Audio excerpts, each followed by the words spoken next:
I would like you to close your eyes and imagine yourself back in the year 1981. President Ronald Reagan has just been elected president. Madonna, Michael Jackson, Prince are topping the charts. MTV and Nickelodeon have both launched this year. Saturday morning cartoons were at their absolute peak, and toys, well, they just weren't toys anymore. They were becoming a part of the American child's culture. Toys now came with television shows, merchandise, movies, cereals, you name it. It was a whole new revolution and a way to ingest cartoons like we have never seen them before. Welcome to the Bestieverse. My name is Brandon, and today I'm going to take you back to the 1980s, and we are going to talk about when toys stopped being toys and they started being a mechanism for capitalism. Care Bears, My Little Pony, G.I. Joe, He-Man, you name it. This was the turning point where toys became just a part of this overall universe, which is really, how do we sell to children through cartoons? Take a seat, sit back, and let's get going, shall we? Welcome to the Bestieverse. Brandon, how did we get here? How did cartoons turn into this billion-dollar industry? Well, so happy you asked. Like I said, the year is 1981. Ronald Reagan had just become president. This was the new form of capitalism. One of the first things he did, they go in and his administration deregulates businesses, giving them a lot more autonomy as to how they can run in the United States. Along with this, the FCC came in and they also rolled back various restrictions. One of those restrictions was on children's programming. This meant that companies were suddenly able and allowed to blur the lines between storytelling and advertising. Cartoons didn't just have to be cartoons anymore. No. Cartoons could now be advertisements in disguise. Of course, the toy industry wasted zero time, and them thinking, well, shoot, if you can put it in kids' hands, why can't we put it on a screen too? The entire universe dedicated to selling toys to children, all in disguise of cartoons and movies and merchandise and all of these things. But we all know what the goal really was. For example, take He-Man. He-Man was a toy before it was a cartoon. The He-Man action figures launched in 1982, so right after the deregulation of the FCC. Their whole goal was they were hoping to create a toy that would compete with the Star Wars toy, because at this time, Star Wars was a big deal. Each figure also came with a comic book. This comic book, the goal was to give children a sense of the world from which these toys were coming from. Then, in 1983, He-Man got his own cartoon. By the power of Grayskull.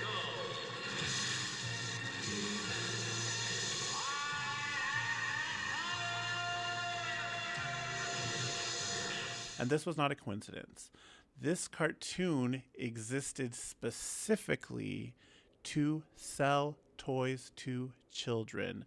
It became a massive hit with kids, moving hundreds of millions of dollars worth of figures and merchandise and everything into this cultural phenomenon. He-Man sets the tone, creates this new template for what is this new form of entertainment for children, which was toys come first, cartoons and movies come second.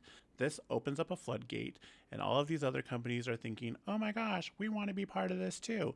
Well, of course they would. Who wouldn't want to be? So in comes the Transformer. Perfect blend of Japanese mecha design and Marvel storytelling.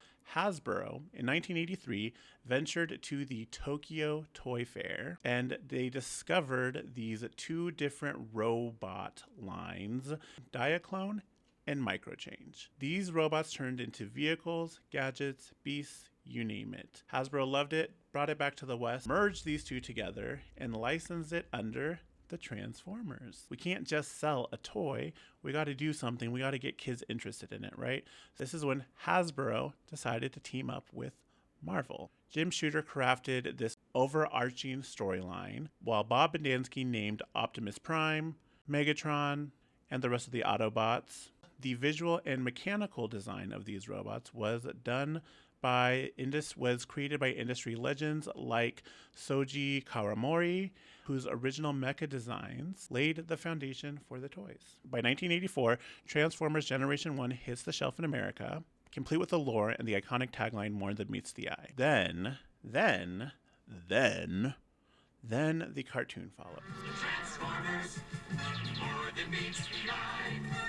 Turning the Transformers narrative into this powerhouse across comics, TV, everything. This now became the new every kid's must-have franchise. These toys weren't the only ones affected by this whole new idea. In fact, Rainbow Brite, Care Bears, My Little Pony, they have a much more interesting history. It's now time for us to pivot over to what I like to call the pastel plushie universe of the 80s. Now, did you know that the Care Bears were actually a greeting card before they were even a toy? TV shows, movies, anything. They were actually originally part of American Greetings, and they were originally just supposed to be these cute pastel bears with little symbols on their stomach that were to help people get in touch with their feelings. And that was it. However, fast forward to 1983. A lot of things happened in 1983, in case you couldn't tell. Kenner, the toy maker, they produced these plush bears, these new Care Bears. They produced them and they launched them at the New York Toy Fair, and they created this beautiful Broadway style reveal. Strawberry Shortcake was even there to introduce this new concept to the world and introduce the Care Bears to everybody. And it was so popular.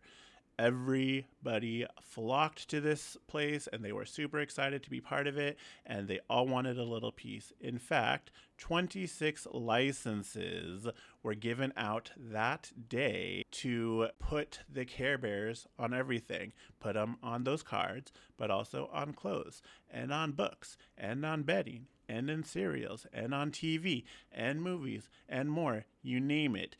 And around 40 million toys were sold in just a few years. Merch sales for the Care Bears alone topped $2 billion just in the 80s. And because we are toys first, cartoons second, cartoons are what? Forms of advertisement. You're correct. 1983 comes around. This is when we get our first special, Land Without Feelings. Then in 1984, we get the Battle of the Freeze Machine. Then the series comes out in 1985 with the movie that I love and that we just did a reaction video on.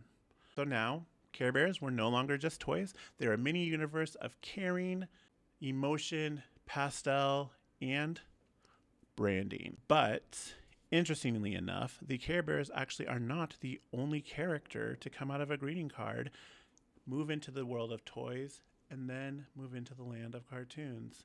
This is where we get, you guessed it, Rainbow Brite. Yes, you're right. Rainbow Brite. Rainbow Brite is a character created by Hallmark, of all things. She was created in 1984 by the Hallmark Company, not as a toy, not as a cartoon, not as any of those things, but as a character for greeting cards, books, and just other storytelling platforms. However, the same year, Mattel steps in. They licensed this character and then they reimagined it into the Rainbow Brite doll, which I just happen to have my own Rainbow Brite doll. But not only was it the dolls, it was the plushies, playsets, accessories, cereals, all of those things. Everything that they have had that we talked about earlier, and then some. They wasted no time. So in the past, we had seen a little bit of a time, right? With the Care Bears, we see 1983, then 1984, we get some movies and cartoons and stuff. Now with Rainbow Brite, same year that Rainbow Brite launches as a toy, Rainbow Brite gets her very own animated special. We're up to 1985. In 1985, Rainbow Brite took over the cinemas with her first movie, Rainbow Brite and the Star Stealer, which really turned her into this mega multi-million-dollar franchise.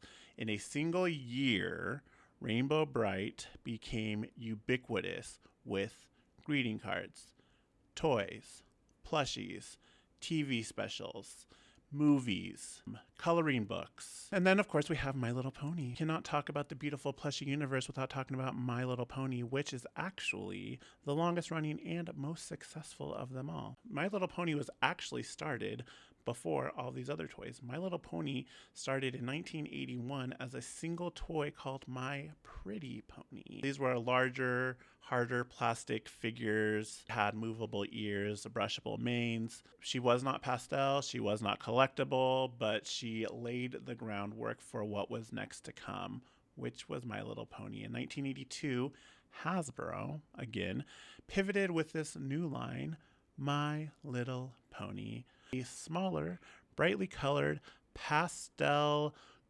horse with brushable hair, flank symbols very similar to the Care Bears, what the Care Bears had on their stomachs, which are now, of course, we call them cutie marks. So in 1984, the very first animated TV show, TV special, 80s were all about specials.